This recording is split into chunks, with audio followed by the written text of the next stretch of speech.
خلي بالك اللي عملناه في 2006 كان انجاز. انت عامل زي اللي ماسك شاكوش وبيضرب في خرسانه، وتلات ارباع الجيل الجديد ده واللي انا منهم برضه مش حاسين بالانجاز ده. فهات كوبايه الشاي المظبوطه بتاعتك وتعالى نحكي.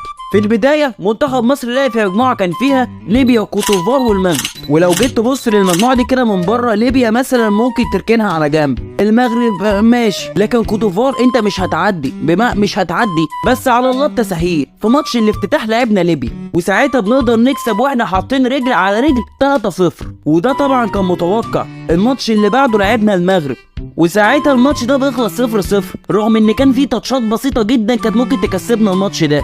احنا فعلا كنا محتاجين نكسب الماتش، لان انت لو تعادلت هنا محتاج تكسب كوتوفار في الجوله الاخيره، وساعتها شدنا في شعورنا ساعه ما كره متعب بتاعت الدقيقه 90 دي راحت، ولو كانت دخلت كانت حلت مشاكل كبيره جدا.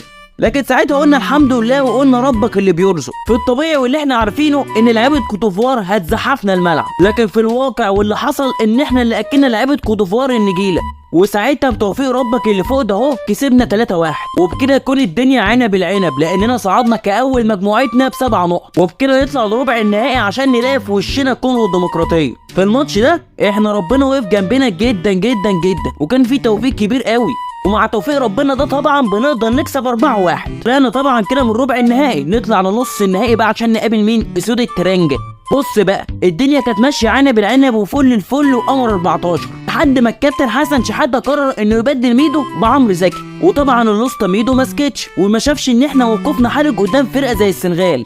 احنا ممكن في ثانيه دبل كيك يخش فينا جون التاني ونخرج، لكن يشاء السميع العليم ان بعد نزول عمرو زكي بثواني بيجيب الجون التاني، وساعتها طبعا كان معروف موقف ميدو ان هو هيكون بره، وده ما كانش راي الكابتن حسن شحاته بس، ده كان رايه بالجهاز بتاعه باللعيبه. وبكده هنطلع للنهائي عشان نقابل كوتوفار تاني سكه ودغري. العيال بتاع كوتوفار مش هتسيبنا غير ما تدغدغ وشنا بعد اللي عملناهم في المجموعات، لان احنا ما نقدرش نقول اكتر من كده، لان انت لو بتتكلم على ارض الواقع لعيبه كوتوفار دي تفلق مننا مرتين ثلاثه، غير كمان ان هم مش هيقبلوا ان هم يخسروا من فريق واحد مرتين في بطوله واحده. اركن بقى ماتش مصر والكوتوفار ده على جنب وتعالى ماتش الحضري ودروجبا.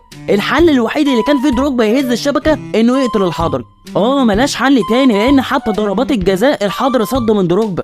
تعال نرجع للماتش بتاعنا. في البدايه احنا ما كناش خايفين، بالعكس احنا عملنا خطوره على الايفواريين وهاجمنا كمان وعملنا كور حلوه، غير كمان ان احنا جبنا جون في وقت قاتل وكان كفيل انه يخلص الليله الدراميه دي بدري، لكن حاتم الرايه كان ليه راي تاني. المهم رحنا للوقت الاضافي بعد ما الوقت الاصلي خلص 0-0، وحوالي في الدقيقه 94 كده بيجي لنا فرصه تانيه من ضربه جزاء بعيدا ان هي وهميه، لكن اللي معروف دايما ان الحرام ما بيدومش، وساعتها احمد حسن بيشوطها وبتيجي في العرض، لكن قلنا الحمد لله اللي بيجي سهل بيروح سهل، وبعدها على طول عرفنا ان احنا رايحين على ضربات الجزاء، وسبحان الله بنروح لضربات الجزاء عشان احمد حسن يخش اول ضربه ويسجلها. الحلال بيختلف برضه، ورغم كمان ان دروجبا ضيع لكن عبد الحليم علي ضيع قدامه، لكن الحضري كان في الموعد وبيصد كره تانيه من لعيب كوتوفوار، وساعتها تريكا بيخش في اخر ضربه وبيسجلها، وساعتها منتخب مصر بيكون بطل لكاس الامم الافريقيه المره ال5 في تاريخه. وكان معكم ابو الاداهيم، سلام.